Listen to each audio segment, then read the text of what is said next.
تلاوت ہوئی، نعت خوانی ہوئی، بیان ہو رہا ہے۔ میں اور آپ ہم سب مل کر محبتوں کا ایک گلدستہ تیار کر رہے ہیں جسے آج مدینہ منورہ بھیجنا ہے۔ یہ محفل آپ لوگوں کی طرف سے عقیدتوں کا گلدستہ ہے جو مدینہ شریف بھیجا جا رہا ہے۔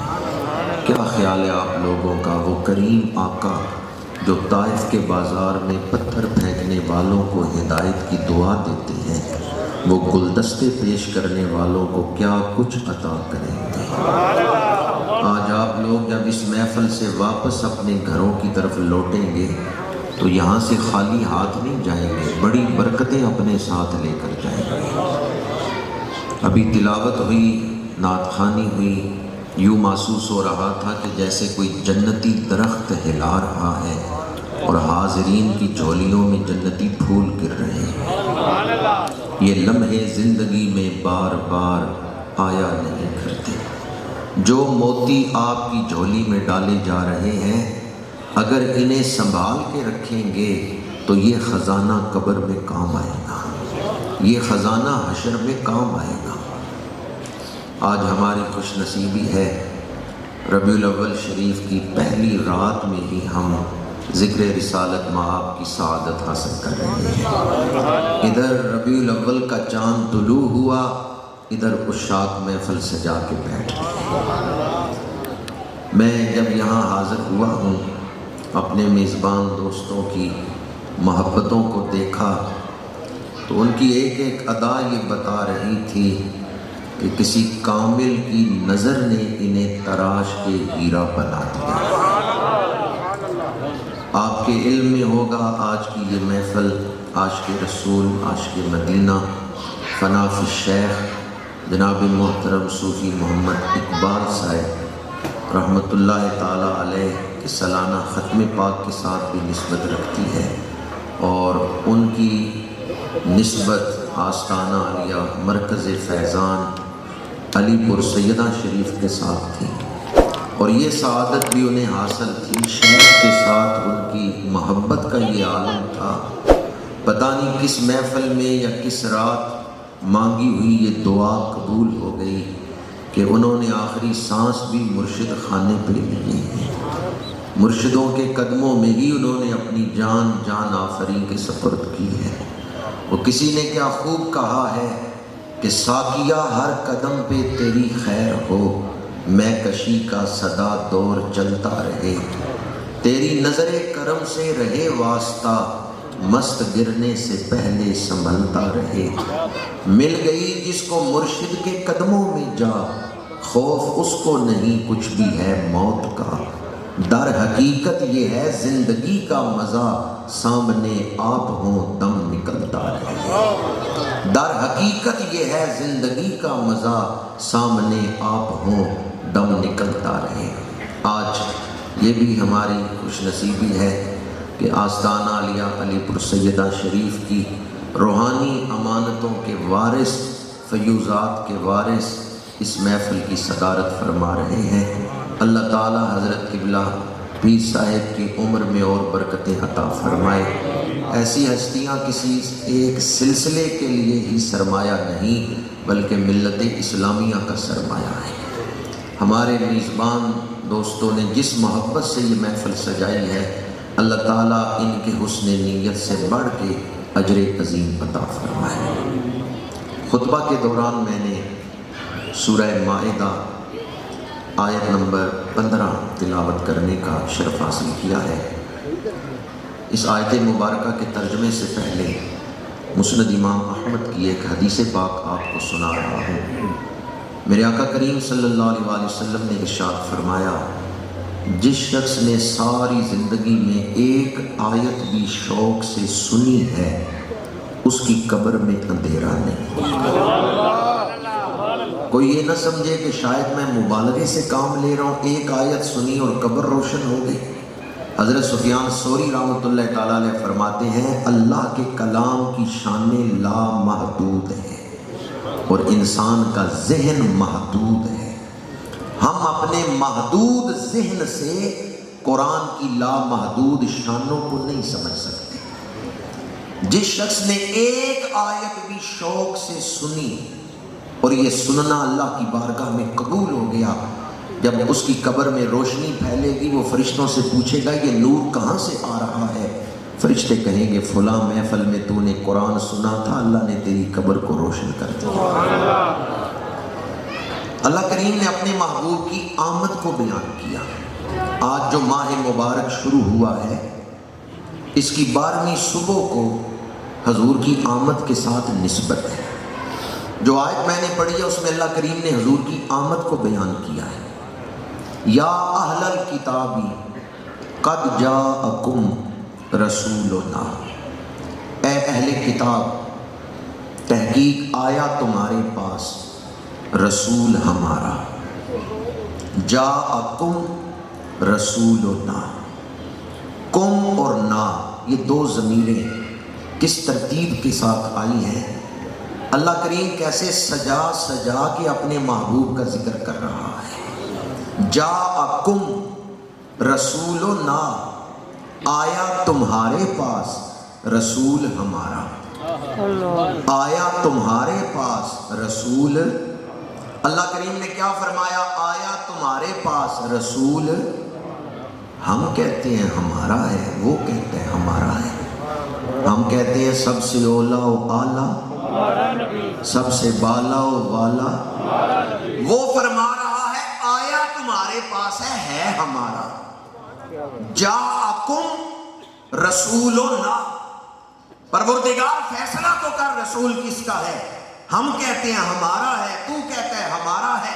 فرمایا لقد من اللہ علی المؤمنین اذ بعث فیہم رسولا، اللہ نے بڑا احسان کیا ہے مومنوں پر جب انہیں اپنا شانوں والا رسول عطا فرمایا۔ خواجہ غلام فرید فرماتے ہیں کیا شان ہے اس محبوب کی جس کو سارے کہتے ہیں ہمارا ہے۔ کوٹھے تے چڑھ ویکھ فریدا گھر گھر لگی اگ، میں سمجھا ایک میں ہی مٹھا اتے مٹھیا سارا جگ۔ رسول کی شخصیت میں دو جہتیں ہیں، ایک جہت خالق کی طرف، ایک جہت مخلوق کی طرف۔ جو جہت فیض لینے والی ہے یعنی اللہ سے فیض لے رہے ہیں اس جہت سے خدا فرماتا ہے رسولنا۔ جو جہت مخلوق میں فیض بانٹنے والی ہے اس جہت سے ہم کہتے ہیں سب سے اولا و اعلیٰ ہمارا نبی۔ ادھر اللہ سے واصل، ادھر مخلوق میں شامل۔ مخلوق کی خالق کے ساتھ مماثلت کوئی نہیں، یکسانیت نہیں ہے۔ جب مماثلت نہیں، انسان کی رب کے ساتھ مماثلت نہیں تو پھر فیض کیسے لے سکتا ہے؟ پھر انسان اپنے رب تک پہنچ کیسے سکتا ہے؟ اللہ نے ایک وجود بنایا جسے اپنی ذات کے ساتھ بھی نسبت دی کہ اپنا محبوب بنایا۔ ادھر اللہ سے واصل، ادھر مخلوق میں شامل۔ ادھر سے فیض لے رہے ہیں، ادھر فیض بانٹ رہے ہیں۔ اس لیے فرمایا جاءکم رسولنا، آیا تمہارے پاس رسول ہمارا۔ دوسرا نقطہ جو اس لفظ میں ہے رسول آیا، جو حضور کو رسول مانتا ہے وہ دائرہ اسلام میں داخل ہوتا ہے۔ لا الہ الا اللہ محمد الرسول اللہ صلی اللہ علیہ وسلم۔ رسول کسے کہتے ہیں؟ لغوی معنی ہے بھیجا ہوا، اور اصطلاحی معنی ہوا انسان بعث اللہ الی الخلق لتبلیغ احکامہ۔ لغوی معنی بھیجا ہوا۔ اب دنیا کا اصول یہ ہے اگر بھیجنے والے سے محبت ہو تو اس کے بھیجے ہوئے سے محبت کی جاتی ہے۔ اگر آپ میں سے کوئی شخص حضرت قبلہ پیر صاحب دامت برکاتہم العالیہ کو دعوت دے، تاریخ طے ہو گئی، دعوت والے دن آپ تشریف نہیں لائے، اپنے کسی خلیفہ کو، کسی نائب کو، کسی نمائندے کو بھیج دیا، حضرت صاحب کے بھیجے ہوئے آدمی کی آپ عزت کریں تو کس کی عزت کر رہے ہیں؟ اصول یہ ہے کہ بھیجے ہوئے کی عزت بھیجنے والے کی عزت، اور بھیجے ہوئے کی توہین بھیجنے والے کی توہین ہے۔ حضور خود نہیں آئے، اللہ نے بھیجا ہے۔ جاءکم رسولنا، فرمایا ہمارا رسول تمہارے پاس آیا ہے۔ اب جس کی توحید پختہ ہے وہ رسالت کا ادب کرتا ہے۔ توحید اور رسالت کا باہمی تعلق کیا ہے کہ اللہ اور اس کے رسول کی ذات میں تو فرق ہے، بات میں کوئی فرق نہیں ہے، معاملے میں کوئی فرق نہیں ہے۔ اللہ اور اس کے رسول کی ذات میں فرق ہے کہ وہ خالق، یہ مخلوق، ذات میں فرق ہے لیکن بات میں کوئی فرق، معاملے میں کوئی فرق۔ جو ان کی اطاعت کر رہا ہے وہ خدا کی اطاعت کر رہا ہے۔ میں یطیع الرسول فقط اطاع اللہ، جو رسول کی بیعت کر رہا ہے وہ خدا کی بیعت کر رہا ہے۔ ان الذین یبایعونک انما یبایعون اللہ، جسے رسول بلا رہے ہیں اسے خدا بلا رہا ہے۔ اذان من اللہ و رسولہ، جسے رسول آزادی دے اسے خدا آزادی دے رہا ہے۔ براءۃ من اللہ و رسولہ، رسول کا دروازہ خدا کا دروازہ ہے۔ ولو انہم اذ ظلموا انفسہم جاؤوک، الحمد سے لے کے والناس تک پورے قرآن کا خلاصہ یہ ہے، نچوڑ یہ ہے، قل ان کنتم تحبون اللہ فاتبعونی یحببکم اللہ۔ اللہ نے فرمایا محبوب جو تیرا ہے وہ میرا ہے، جو تیرا نہیں وہ میرا۔ خدا خدا کا یہی ہے در، نہیں اور کوئی مفر مکر، جو وہاں سے ہو یہیں آتے ہو، جو یہاں نہیں سو وہاں نہیں۔ اللہ اور اس کے رسول کی ذات میں فرق ہے، بات میں کوئی فرق، بات میں کوئی فرق۔ جن کا عقیدہ ہے وہی بولے اللہ اور اس کے رسول کی ذات میں فرق ہے، بات میں کوئی فرق، معاملے میں کوئی فرق۔ سمجھ آئی اس بات کی؟ معاملے میں کوئی فرق۔ جو معاملہ آپ رسول کے ساتھ کر رہے ہیں نا وہ خدا کے ساتھ کر رہے ہیں۔ حضور کو بھیج کے اللہ نے چھوڑ نہیں دیا کہ جو مرضی سلوک کرو۔ ما ودعک ربک وما قلی، نہ ودا کی ہے نہ کلا کی ہے، دونوں کی نفی ہے، ودا بھی نہیں کلا بھی نہیں۔ ودا کیا ہے؟ تھوڑے عرصے کے لیے چھوڑنا، کلا ہے پکا پکا چھوڑنا۔ حاجی حج کرنے گئے آپ الوداع کرتے ہیں، 2 مہینے بعد پھر ملاقات ہو جاتی ہے۔ بندہ عمرہ کرنے گیا آپ الوداع کرتے ہیں، 15 دن بعد پھر ملاقات ہوگی۔ تھوڑے عرصے کے لیے جدائی، اسے الوداع کرنا ہے، اور پکی پکی جدائی یہ کلا ہے۔ اللہ نے دونوں کی نفی کی ہے، پہلے ودا کی نفی کی، ما ودعک ربک وما قلی۔ لوگ تانا دے رہے تھے، اللہ نے چھوڑ دیا، فرمایا اللہ تو ایک لمحے کے لیے بھی نظر نہیں ہٹاتا، وہ ودا نہیں کرتا، کلا کیوں کرے گا؟ اللہ نے حضور کو بھیج کے چھوڑ دیے۔ اللہ دیکھ رہے تم میرے محبوب کے ساتھ سلوک کیا کر رہے ہیں۔ محبوب کی آمد کا مہینہ آیا، جو خوشی منا رہے ہیں رب انہیں بھی دیکھ رہا ہے، جن کے دلوں میں گھٹن پیدا ہوئی ہے رب انہیں بھی دیکھ رہا ہے۔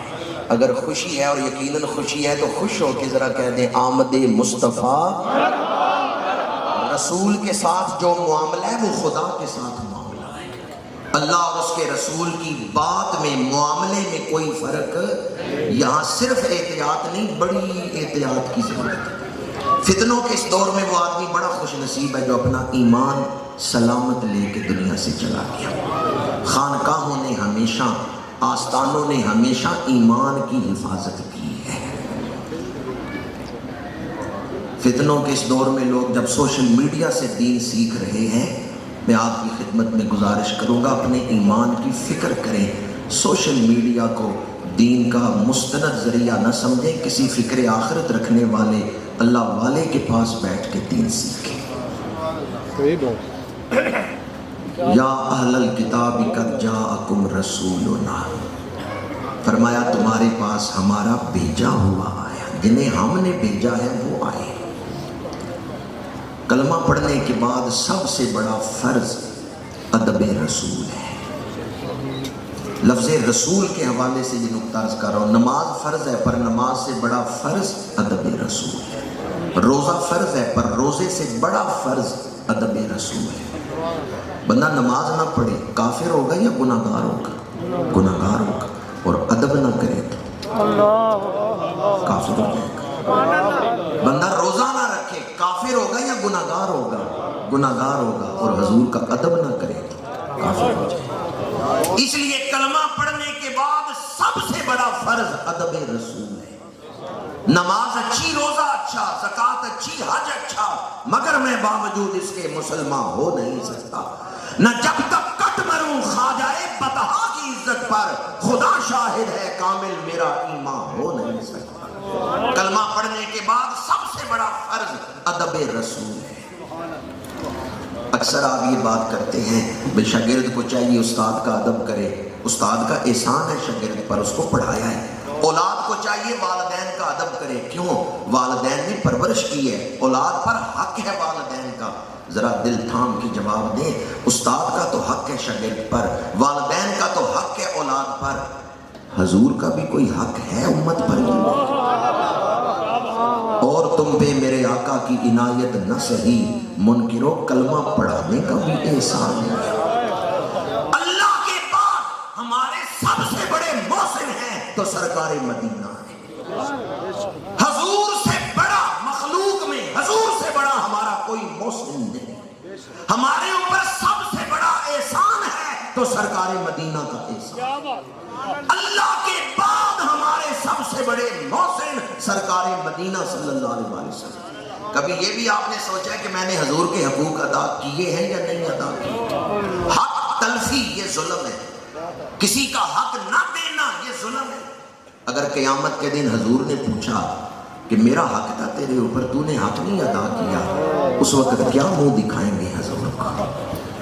حضور کے حقوق ہیں ہمارے اوپر۔ قاضی ایاز رحمۃ اللہ تعالیٰ علیہ نے شفا شریف لکھی، اور کتنے بزرگ ایسے ہیں جنہوں نے حقوق مصطفیٰ کے موضوعات پر کتابیں لکھی، اس چیز کو ہی موضوع بنا کے کہ کون کون سے حقوق ہیں۔ ان میں سے ایک حق یہ ہے، جب وہ مہینہ ہے نا جس میں حضور کی آمد ہوئی ہے، امتی کا دل خوش ہو جائے، یا جب بھی حضور کی آمد کا ذکر ہو دل خوش ہو جائے۔ حضور کی آمد پر دل میں خوشی یہ فرض ہے، خوشی کا اظہار جلسہ جلوس یہ مستحب ہے۔ فرق سمجھ آ گیا آپ کا؟ دل میں خوشی کیا ہے؟ فرض ہے۔ بعض لوگ کہتے ہیں صحابہ نے میلاد منایا ہے، صحابہ نے میلاد منایا ہے۔ میں کہتا ہوں وہ صحابی ہو سکتا ہے جسے حضور کی آمد پر خوشی نہ ہو، وہ تو صحابی نہیں ہو سکتا۔ حضور کی آمد پر خوشی یہ فرض ہے، ہاں جلوس یا جلسہ یا محفل یہ مستحب ہے، لیکن دل میں خوشی یہ فرض ہے۔ وہ مومن ہی نہیں ہو سکتا جس کے دل میں حضور کی آمد پر خوشی نہ ہو۔ اب ذرا خوش ہو کے آپ نے استقبال کرنا ہے آمد مصطفیٰ۔ میں نے یہ نہیں کہا کہ اونچی آواز میں کرنا ہے، میں نے کہا خوش ہو کے کرنا ہے۔ فرق ہے نا اونچی آواز میں اور خوشی میں۔ خوشی دل میں ہو اسے سرور کہتے ہیں، خوشی طور سے ظاہر ہو اسے حبور کہتے ہیں، خوشی چہرے سے نظر آئے اسے فرحت کہتے ہیں۔ بتانا نہ پڑے کہ میں خوش ہوں، چہرہ دیکھنے سے ہی پتہ چل جائے کہ بندہ خوش ہے۔ آمد مصطفیٰ، چند چہروں پہ خوشی آ گئی ہے، لیکن بعض چہرے اب بھی اپنی دنیاوی پریشانیوں میں جو ہیں وہ تاثر لیے ہوئے ہیں۔ دن بھر آپ چونکہ مشکلات میرے آج کل زندگی کے جو تقاضے ہیں، جو بوجھ ہے انسانی ذہن پر، اس کا اثر ہے آپ کی طبیعت پر، تو ذرا 2-4 گھنٹوں کے لیے اپنے سارے دکھ جھٹک کے خوش ہو سکتے ہیں کہ میں حضور کی محفل میں آیا ہوں۔ ایسے حضور کے لیے ذرا غم جھٹک کے تو دیکھیں، نہیں مجھے کوئی فکر نہیں غموں کی، غم جانے حضور جانے، میں تو خوش ہوں میرے آقا تشریف لائے۔ غموں کو ذہن سے نکال کے خوش ہو کے استقبال کرنے، آمد مصطفیٰ، آمد مصطفیٰ۔ یہ جو میں کہہ رہا ہوں کہ خوش ہو کے استقبال کرنا ہے، یہ خوشی پیش کہاں کرنی ہے؟ یہ جذبات آپ پیش کہاں کر رہے ہیں؟ بیٹھے تو لاہور کی سرزمین پہ ہیں پر حاضری مدینہ منورہ میں لگوا رہے ہیں۔ آپ اپنے قلبی جذبات پیش دہلیز مصطفیٰ پہ کر رہے ہیں، کسی کی نگاہ میں بیٹھے ہوئے ہیں، اس لیے خوش ہو کے بیٹھے اور ادب کے ساتھ بیٹھے۔ آمد مصطفیٰ۔ ذرا ایک منظر آپ کو دکھاتا ہوں کہ حضور کی آمد پر اہل مدینہ نے کیسے خوشی کی ہے۔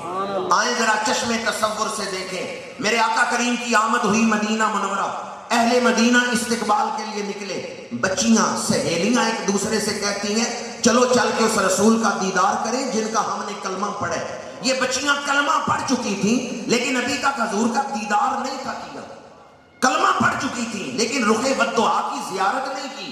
ایک دوسرے کا ہاتھ پکڑ کے دوڑ رہی ہیں، چلو چل کے اس راستے پہ کھڑی ہوتی ہیں جہاں سے اللہ کے رسول کی سواری گزرے گی۔ یا اللہ ان بچیوں کے دلوں میں جو شوق دیدار تھا اس کا صدقہ آج اس محفل میں جتنے آئے ہیں سب کو حضور کا دیدار نصیب فرما۔ بچیاں کھڑی ہیں انتظار میں، یہاں سے سواری گزرے گی، میرے آقا کریم کی سواری چڑھائی چڑھ رہی ہے، بچیاں دوسری طرف ہیں، اونٹنی کا سر نظر آیا، دل کی دھڑکنیں تھم گئیں، بس وہ لمحہ آن پہنچا ہے جب دیدار ہونے لگا ہے۔ بچیاں یکسو ہو گئیں، کائنات دم بخود ہو گئی۔ یہ بچیاں نعت یاد کر کے نہیں آئی تھیں، مشق کر کے ریہرسل کر کے نہیں آئیں گے استقبالیہ کلام پڑھنے، یہ صرف زیارت کرنے آئی ہیں۔ پر جو ہی رخ والضحیٰ پہ پہلی نگاہ پڑی، عشق نے نعت پڑھا دی ہے، محبت نے لفظ سکھا دیے ہیں۔ دل میں محبت ہو، محبت خود لفظ سکھا دیتی ہے، عشق لفظ سکھا دیتا ہے۔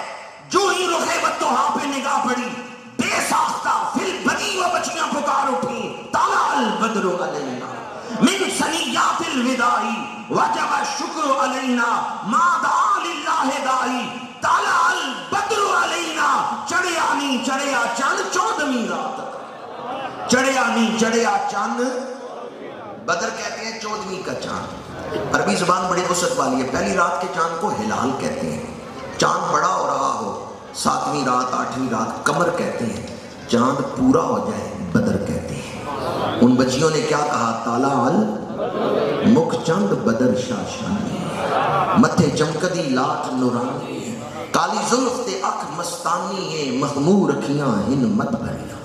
طالع البدر علینا من ثنیات الوداع وجب الشکر علینا، حضور آئے ہیں تو ہمارے اوپر شکر کرنا واجب ہو گیا ہے۔ ہم اللہ کا شکر کرتی ہیں کہ حضور ہمارے شہر میں تشریف لائے۔ یہ تو 3 مصروں کا ترجمہ میں نے کیا ہے، ذرا دل تھام کے چوتھے مصرے کا ترجمہ سنیں، ما دعا للہ داعی۔ اس مصرے میں ہمارا ذکر انہوں نے کیا ہے، انہوں نے کہا جب تک دنیا میں ایک شخص بھی اللہ اللہ کرنے والا موجود ہے، جب تک دنیا میں ایک مسلمان بھی موجود ہے، اس پر آمد مصطفیٰ کا شکرانہ واجب ہے۔ ما دعا للہ داعی کی وسعتوں میں آج کی محفل میلاد ہے۔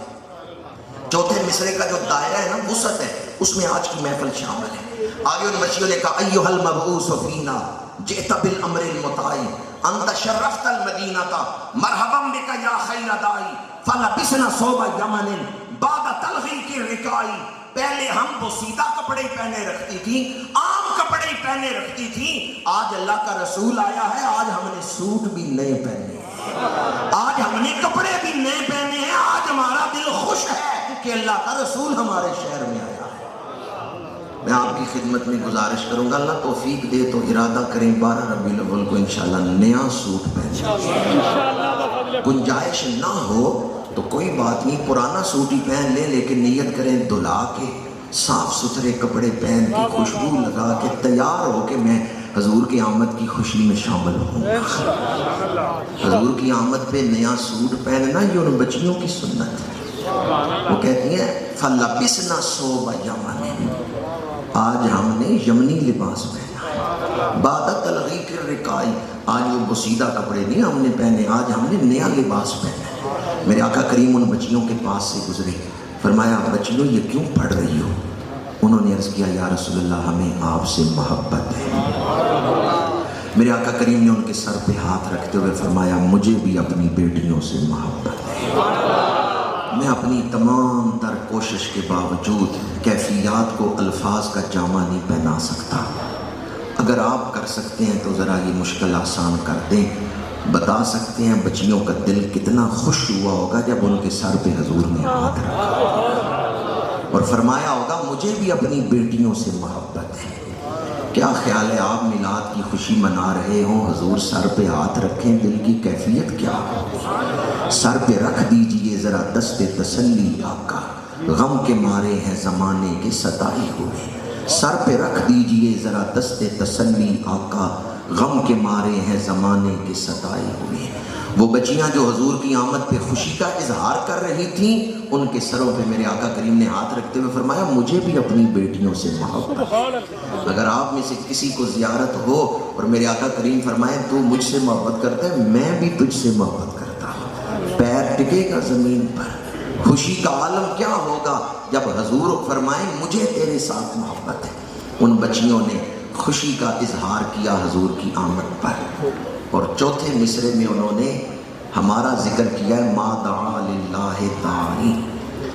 بعض لوگ یہ سوال کرتے ہیں کہ کیا ہر سال حضور کی ولادت ہوتی ہے جو 12 ربیع الاول کو تم خوشی مناتے ہو؟ یاد رکھیں جس چیز کو اللہ کے نبی کے ساتھ نسبت ہو ہے، یہ اصول قرآن نے دی ہے۔ کوئی مسئلہ سیکھنا ہو تو سب سے پہلا ماخذ قرآن ہے۔ کپڑے کو نسبت ہوگی، حضرت یوسف علیہ السلام سے کپڑا شان پا گیا، اذھبوا بقمیصی ھذا۔ سورہ بقرہ آیت نمبر 248، ایک صندوق ہے جس کو سامنے رکھ کے بنی اسرائیل دعا کرتے ہیں، اللہ دعا قبول فرما لیتا ہے۔ اس صندوق میں کیا ہے؟ بقیۃ مما ترک آل موسیٰ و آل ہارون، اس میں حضرت موسیٰ اور حضرت ہارون کے تبرکات پڑے ہوئے ہیں۔ سورہ یوسف اور سورہ بقرہ 2 آیتیں میں نے آپ کے سامنے پڑھی ہیں، ان کا حوالہ دیا ہے۔ ان سے یہ ثابت ہوتا ہے جس چیز کو نبی سے نسبت ہو جائے وہ چیز شان والی ہے۔ اسی طرح جس جگہ کو نبی کے ساتھ نسبت ہو جائے وہ جگہ شان والی، جس وقت کو نبی کے ساتھ نسبت ہو جائے وہ وقت شان والا۔ میرے آقا کریم نے فرمایا جمعۃ المبارک کا دن سید الایام ہے، مومنوں کے لیے عید کا دن ہے۔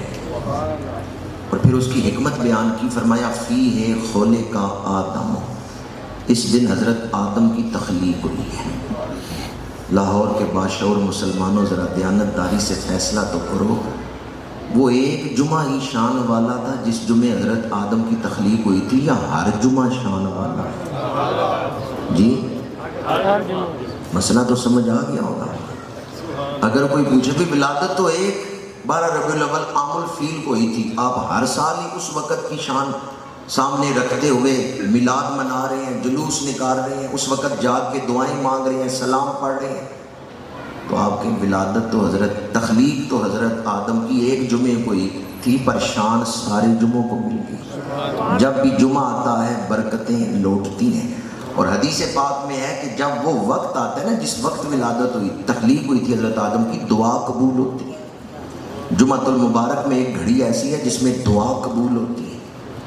تو جس گھڑی حضرت آدم کی تخلیق ہوئی وہ شان والا دن اور وہ قبولیت والی گھڑی، تو جس گھڑی باعث تخلیق آدم تشریف لائے، خلق سے اولیاء، اولیاء سے رسول، اور رسولوں سے اعلیٰ، اور رسولوں سے اعلیٰ۔ معراج کی رات زمینی سیر میں میرے آقا کریم نے 10 نفل پڑھے ہیں، 2 نفل مسجد حرام میں، 2 مدینہ منورہ، 2 حضرت شعیب علیہ السلام کے مکان پہ، 2 نفل بیت اللحم حضرت عیسیٰ کی جائے ولادت پہ، اور 2 نفل مسجد اقصیٰ میں۔ یہ مسجد اقصیٰ اور مسجد حرام کے نوافل کی تو سمجھ آتی ہے، حضور مسجد تشریف لے کے نوافل پڑھے، بیت اللحم جا کے کیوں نفل پڑھے؟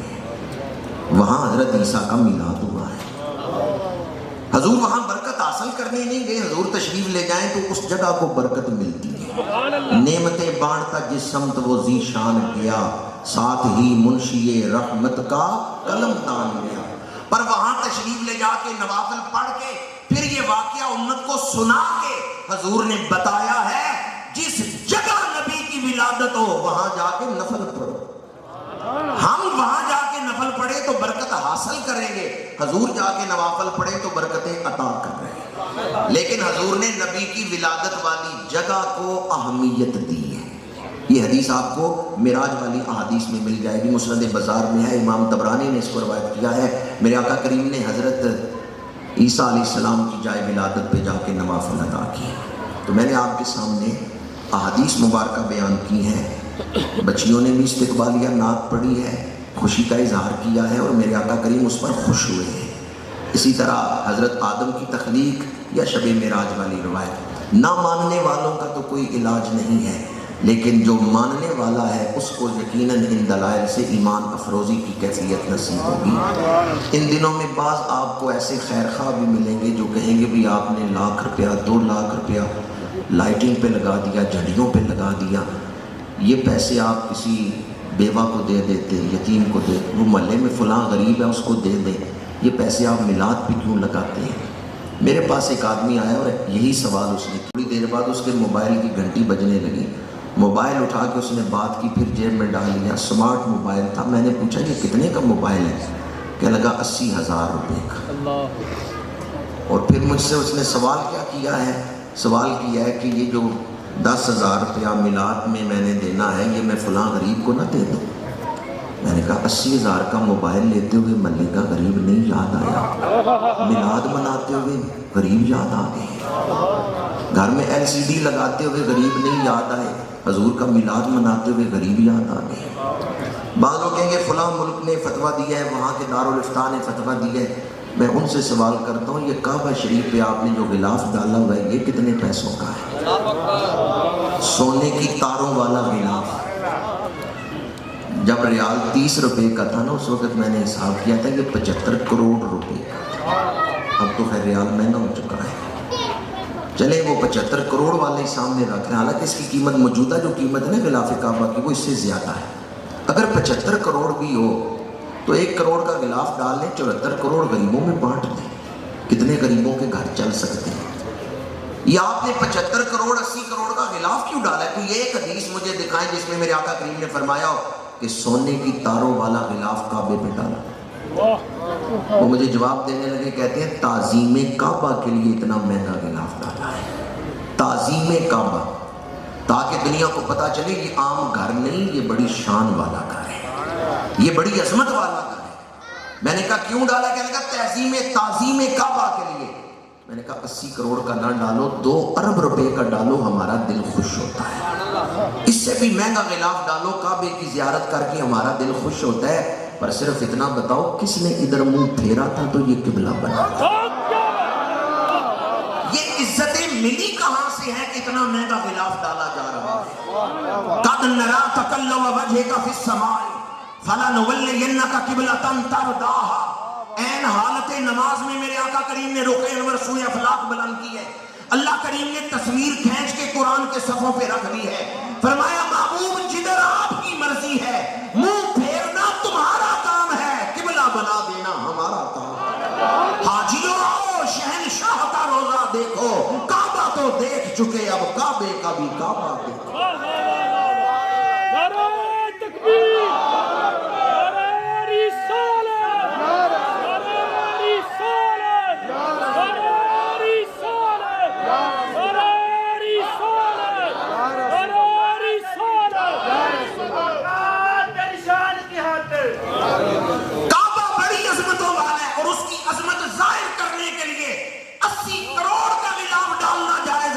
پر جس محبوب کے رخ انور پھیرنے سے عزتیں ملی ہیں، اس محبوب کی عزت ظاہر کرنے کے لیے 80,000 کی جھنڈیاں بھی نہیں لگا سکتے۔ کعبے کو جو عزتیں ملی ہیں صدقہ مصطفیٰ ہی، اگر حضور نہ ادھر رخ انور پھیرتے کس نے آج منہ کرنا تھا ادھر؟ روزانہ کروڑوں انسان کعبے کی طرف منہ کر رہے ہیں تو حضور کے رخ انور کا صدقہ ہی کر رہے ہیں۔ ادھر حضور نے چہرہ پھیرا تو کعبے کو عزتیں مل گئی، اس محبوب کی عزت کے اظہار کے لیے کتنا خرچ کرنا چاہیے؟ ہم جھنڈیاں لگاتے ہیں تعظیم نبوی کے لیے، ہم چراغاں کرتے ہیں تعظیم نبوی کے لیے، ہم میلاد مناتے ہیں تعظیم نبوی کے لیے۔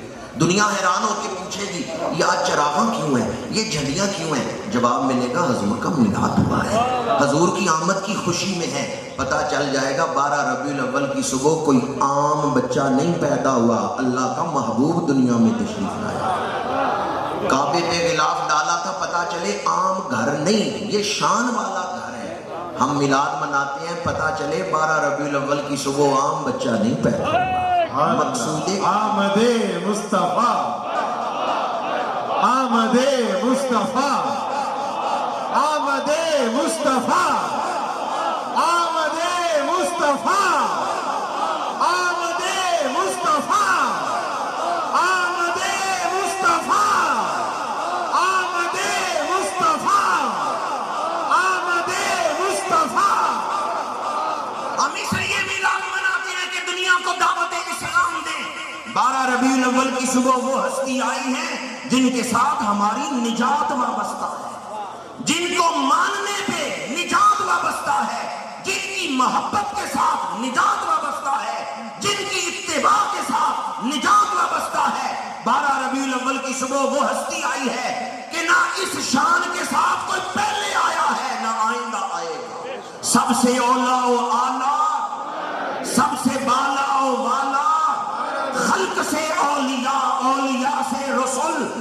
رسولوں سے آلہ.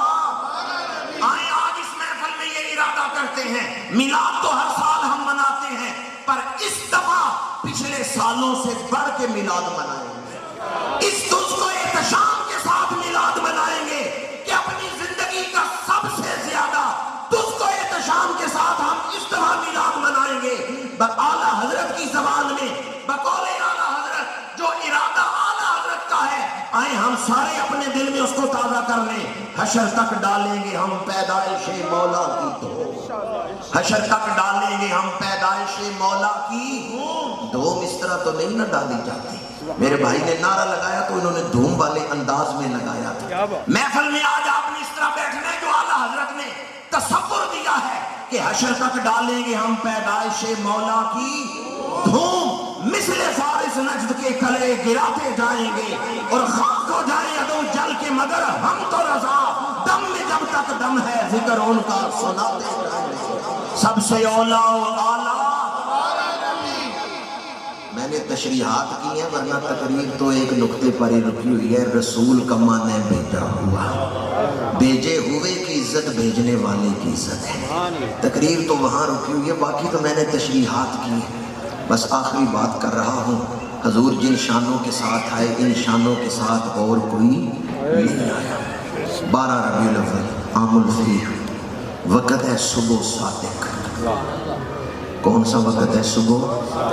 وہ آ رہے ہیں جنہیں دشمن بھی کہیں گے یہ صادق و امین ہے. رب نے وقت بھی وہ مقرر کیا جو وقت بھی صبح صادق ہے.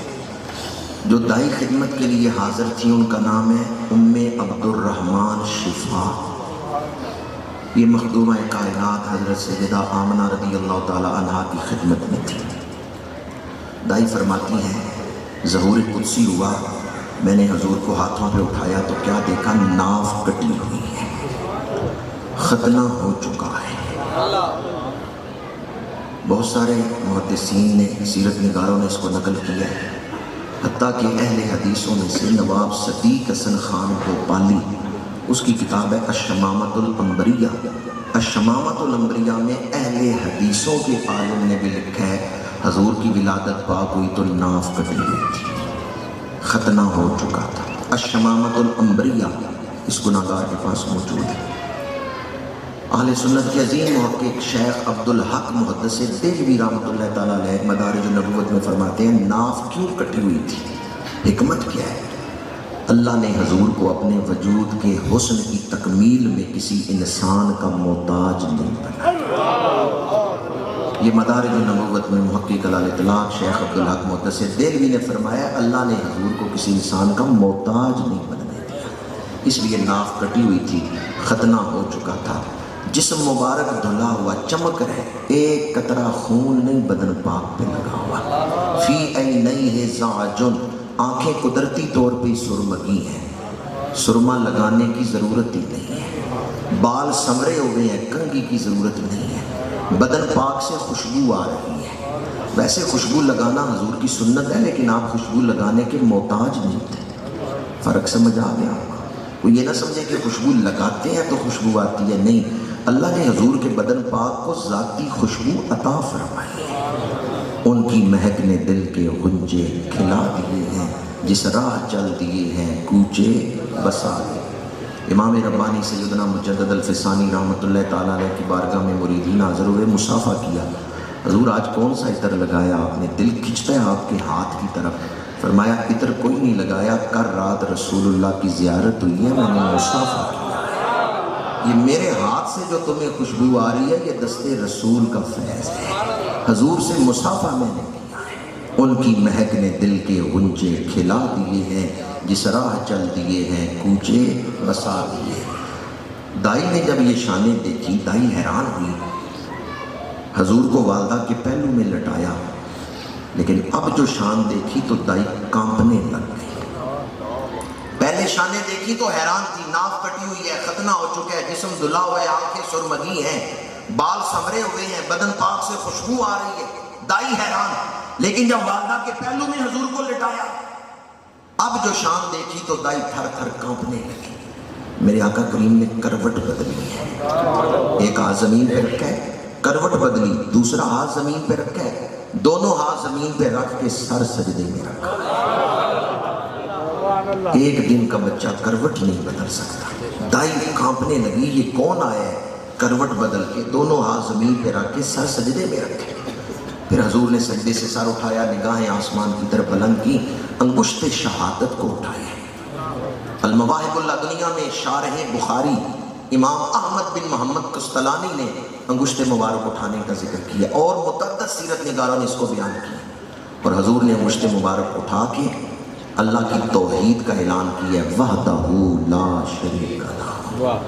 انگلی مکے میں اٹھائی ہے, ایران کا آتش کدہ بجھ گیا ہے. بادشاہ ایران کے محل کے 14 کنگرے ٹوٹ کے گر گئے ہیں. بعض لوگ کہتے ہیں ہم اس روایت کو نہیں مانتے کہ آتے ہی سر سجدے میں رکھے اور پھر انگلی اٹھا کے توحید بیان کی ہے. میں نے کہا کیوں نہیں مانتے؟ انہوں نے کہا ایک دن کا بچہ طاقت ہی نہیں رکھتا, شعور ہی نہیں رکھتا, اس لیے ہم یہ روایت نہیں مانتے. میں نے کہا میں کسی عام بچے کا میلاد تو نہیں بیان کر رہا, میں تو میلاد النبی بیان کر رہا. میں نے کب کہا ہے کہ عام بچہ پیدا ہوا اور اس نے سر سجدے میں رکھا؟ میں کسی عام بچے کی میلادت بیان کر رہا ہوں یا نبی کا میلاد بیان کر رہا ہوں؟ میں نبی کا میلاد بیان کر رہا ہوں, آپ عام بچے پہ قیاس کر رہے ہیں. یہ تو قیاس ہی غلط ہے. مقیس علیہ اس لائق نہیں کہ اس پہ قیاس کیا جائے. یہ کس کی ولادت بیان ہو رہی ہے؟ عام بچے کی یا اللہ کے نبی کی؟ وہ شانیں جو اعلان نبوت سے پہلے ظاہر ہوں, جن سے پتہ چلے کہ یہ نبی ہیں, ان شانوں کو ارہاس کہتے ہیں. یہ ارہاسات میں سے ہے. اعلان نبوت کے بعد شانیں ظاہر ہوں جن سے نبوت ثابت ہو, انہیں معجزات کہتے ہیں. اعلان نبوت سے پہلے ایسی شانیں ہوں, انہیں ارہاسات کہتے ہیں. یہ ارہاسات میں سے ہے کہ میرے آقا کریم نے سر سجدے میں رکھا ہے, انگشت مبارک اٹھا کے اللہ کی توحید بیان کی ہے.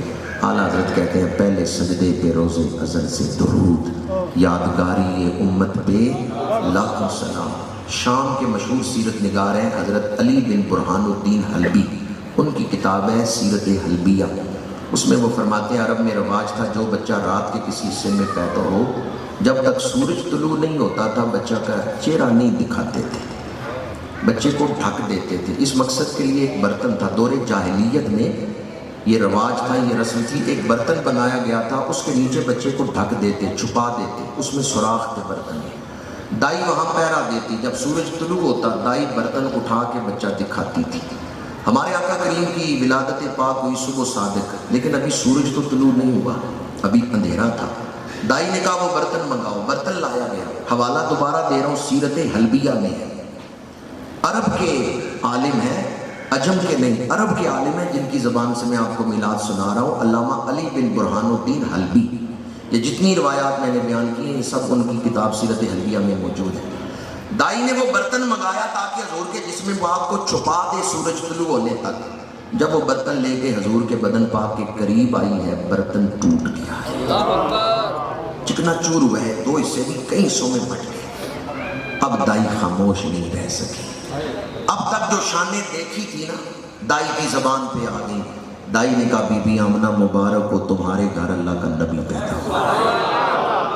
برتن کا ٹوٹنا اس بات کی دلیل ہے دنیا کو جہالت سے نکالنے والا آ گیا ہے. 40 سالوں کے بعد جب میرے آقا کریم نے اعلان نبوت فرمایا, دائی زندہ تھی, بی بی شفا اس وقت زندہ تھی. حضور نے اعلان نبوت کیا, انہوں نے کلمہ پڑھ لیا. سابقون الاولون میں دائی شامل ہے. ابو جال کو پتا چلا, ام عبد الرحمن نے کلمہ پڑھ لیا. ابو جال آیا, کہنے لگا ام عبد الرحمن کیوں کلمہ پڑھا ہے, کون سا کمال دیکھا ہے؟ حضرت بی بی شفا کو جلال آ گیا. انہوں نے کہا او عمر بن حشام چپ کر جا, نہ پوچھ میں نے کیا کیا کمالات دیکھے. میں نے تو ان کی ولادت کے دن کہہ دیا تھا یہ اللہ کا نبی پیدا ہوا ہے. میں تو انتظار کر رہی تھی یہ میری زندگی میں اعلان نبوت کریں تاکہ میں ان کا کلمہ پڑھ کے دنیا سے جاؤں. دائی کا سابقون الاولون میں شامل ہونا اس بات کی دلیل ہے میرے آقا کریم کی ولادت پیغمبرانہ شان کے ساتھ. اللہ تعالی ہمیں اس ماہ مبارک سے برکتیں حاصل کرنے کی توفیق عطا فرمائے, اور پہلے سے بڑھ کے تجھ کو احتشام کے ساتھ میلاد منانے کی توفیق عطا فرمائے. کی محمد سے وفا تو نے تو ہم تیرے ہیں, یہ جہاں چیز ہے کیا لوح و قلم تیرے ہیں, وما علینا